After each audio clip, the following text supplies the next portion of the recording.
Hi, and welcome to this presentation of the Turnkey program. Now, just to look a bit closer at the types of businesses that we work with, it can be one-person operations all the way up to larger businesses. And it could involve individuals that have employees or just associated professionals. An example of associated professionals would be an expert witness agency that perhaps have the founder with or without a couple of core individuals, and then a network of expert witnesses that are linked to the business. So they're not employed, but they're associated professionals. We also work with businesses that are of local character, national character, and even international character. And we have clients all across the world. It could also involve businesses that provide services within several different areas or single areas, as well as businesses that are interested in approaching new areas. Now, some of the most common challenges that we hear from business owners in this space are creating the roadmap and enhancing the efficiency. So let's just spend a couple of minutes looking at each of those areas. So creating a roadmap typically revolves around how to take it from beyond the individual or small group of key individuals to a more systematic approach. So how do you go from that smaller business to something that is larger, that is more systematic? And what initiatives is it that will move the dial? What is it that will take you from where you are today, from point A to point B? And how does that sequence of stages look? How do you prioritize activities over time? And how do you then create a roadmap with immediate activities and initiatives that you can conduct over the long term that are more maintenance oriented? So that's the roadmap. When it comes to efficiency, some of the key questions there are, how do you optimize the key individual or individual's time as you go about focusing more on business development? Because very often these individuals, and I'm sure you can relate to this, you're already busy today. So how do you fit in more time allocated towards business development? And how do you establish efficiency in operations with the introduction of a more hands-on deck kind of approach? So as more people pitch in, whether it be internal or external, how do you ensure that the focus is on the right things? How do you manage those activities? How do you gauge results, etc., etc.? So it comes down to understanding how to scale and what it takes to do so. And the way I often see business owners approach these key challenges, the roadmap and the efficiency, is through these activities. Very often I see a focus on trying to do a good job and hoping for more recurring business or word of mouth. I also see owners focusing on doing the more of the same kind of marketing and business development. So whether you feel like it's working or not today, because you're unsure of what to focus on, you tend to focus on the same things and you just do the same thing all over. The same thing applies to if you're not doing much today, then it's very easy to just continue to do nothing because you don't know exactly what you should focus on and how. So it's just easier to do what you're doing and not spend time on thinking about business development. And some will spend more on advertising in print and online, spend more on travel, events, sponsorships. And some will even have more of an ad hoc based approach or a shiny object kind of approach. And by that I mean they tend to be focused on whatever it is that makes sense in any given moment. So if someone tells them something that you need to focus on SEO, search engine optimization, or you need to focus on advertising, then they will focus on that. But they will only do so for a limited time, and then they will move on to something else. That's obviously a very fragmented way of approaching your business development. And even though none of these areas necessarily is completely wrong, maybe the ad hoc approach is completely wrong and the doing nothing, but you can have some success with all of these different areas. They're not based on a systematic approach. And when they're not based on a systematic approach, they can put your business at risk. And the reason for why they put your business at risk is simply because when you're not systematic, you tend to see a large amount of ebbs and flows where you have no direct control or insight into what actually moves the dial for your business. What is it that produces bottom line revenue? And when you don't have a consistency, it makes it very hard to plan and be strategic. So it creates operational challenges for you. And finally, when you're not systematic, then you tend to also have to rely upon one big client or referral party or a few. And that naturally puts your business at great risk, because if one of these clients and referral parties moves on, they shut down operations, they move somewhere else, then you run the risk of losing 80% of your business or above 50% of your business. And you're going to have to start trying to generate that from scratch. So the way we see business development, the two main drivers for business growth, they are visibility and network. Now, naturally, there's a lot that can fit within the scope of these two categories. Visibility is geared towards how you can be noticed in the first place and how you can ensure that you continue to stay on top of mind after you have been noticed. The networking aspect revolves around your direct relationships with key clients and referral parties. And neither of these areas are cultivated overnight. And additionally, due to the dynamics of how this landscape works, it can be hard to gauge the results of initiatives. So let me explain this further.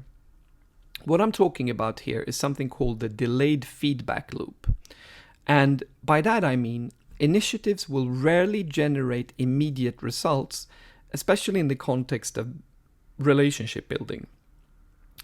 And if you're not generating immediate results with your activities, it's hard to gauge the impact of those activities. So you don't know if what you're spending 3 months on is generating any positive results or not. And that obviously creates challenges in evaluating the allocation of hours and funds to different kinds of initiatives. I'll give you an example of a restaurant. Not that it's easy to run a restaurant, but if you are running a restaurant and you're advertising in the local paper that you have a special on Saturday, and on Saturday the restaurant is packed, everybody's buying the special, then very likely you're able to deduct that type of advertising and specials generates bottom line revenue for you. And it's not that simple when you're trying to generate business from attorneys and law firms, because typically the initiatives will have more of a delayed effect. So what's the reason for this delayed feedback loop? Well, the intuitive reason would be that these things, they just take time, which kind of makes sense. But why is it that they take time?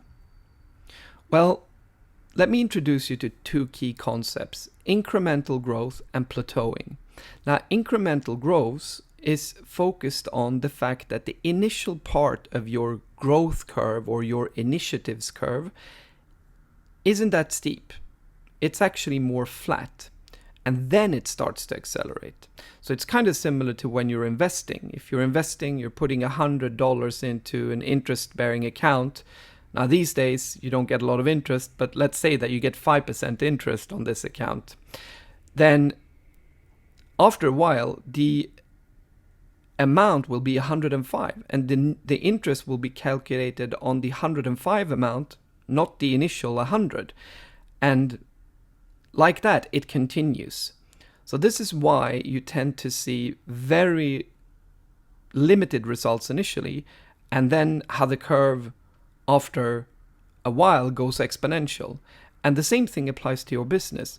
Some of these initiatives will be of a slow burning character. So you will do a lot of work, you may not see a lot of results, but then eventually it will be like everything happens all at once.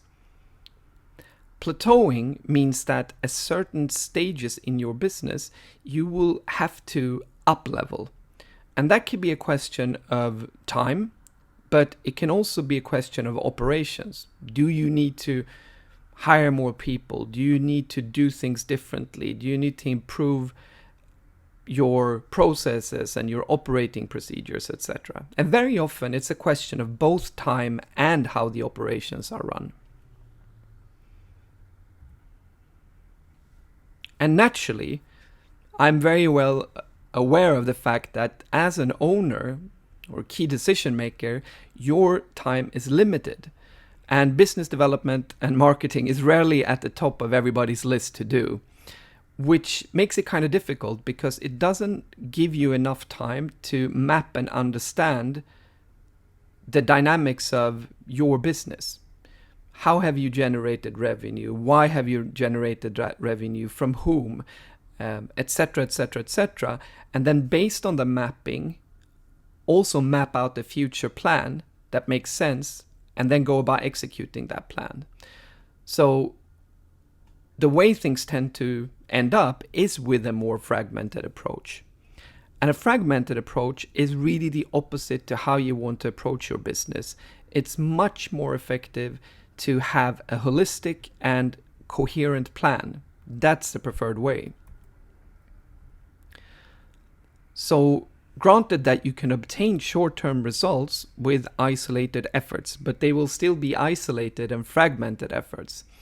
And these isolated efforts could be anything from you hiring the help of individuals to focus on certain pockets of your business, such as advertising, email marketing, SEO, blogging, whatever it is. And it may generate results, it may not, but if it does, it's still not based on a systematic effort and a plan. And you will rarely own the initiatives, and you will definitely not own the relationships in many cases. And that obviously means that it's not conducive for longevity and for the robustness of your business. So the way we tend to approach things is just to start off with looking at it from a wider lens. We're looking at the business as a whole. What kind of visibility does the business have, and what kind of initiatives could we focus on that makes sense from more of a business perspective? But in many cases, the owner and key people in the company are also greatly influential in how visibility and network can be enhanced. So they are also in scope. And sometimes the employees and the associated professionals are in scope.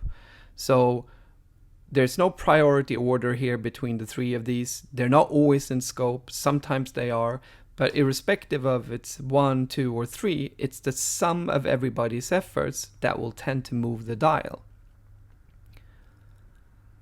And we also look at it from this holistic approach, because as there's no single activity that is sufficient to, at least over time, produce the results that you want to, any initiative that you do will have to be based on a comprehensive plan, and a plan that also is based on past experiences of what actually is relevant. And that past experience and know-how is exactly what my company brings to the table. And some of these initiatives, they can generate very quick results, and others are designed to produce more long-term results. All of this is covered in the Turnkey program. So it's a program for business owners, 6-month strategic business development advisory, and we will work together with you and your in-house team as well as any external parties. And it really boils down to creating a comprehensive roadmap for growing your business. We are both looking at immediate implementation, so it's not all theory, but we're also creating a roadmap with a trajectory for ongoing initiatives after these 6 months are over. And what you get as part of this is a systematic top-level plan for the 6-month program. This is customized for each client, and you can see an example here of a client that we're working with today. And each of these different months will have comprehensive action plans and overviews. So here's a few examples of that. It's very systematic, and obviously you will own the documents after the work is over, and they will help provide guidance for you in the future as well. So that's pretty much it when it comes to the turnkey program. If you think that the turnkey program sounds interesting, if you think what I've told you here today resonates, made you curious, then contact me for a free 30-minute consultation call. I'll help provide some diagnostics on your business challenges. There's absolutely no obligation to sign up for the program, but if you're interested, I'll tell you all about it. And that's pretty much everything that I had for you here today. Thank you very much for listening in, and I hope to hear from you.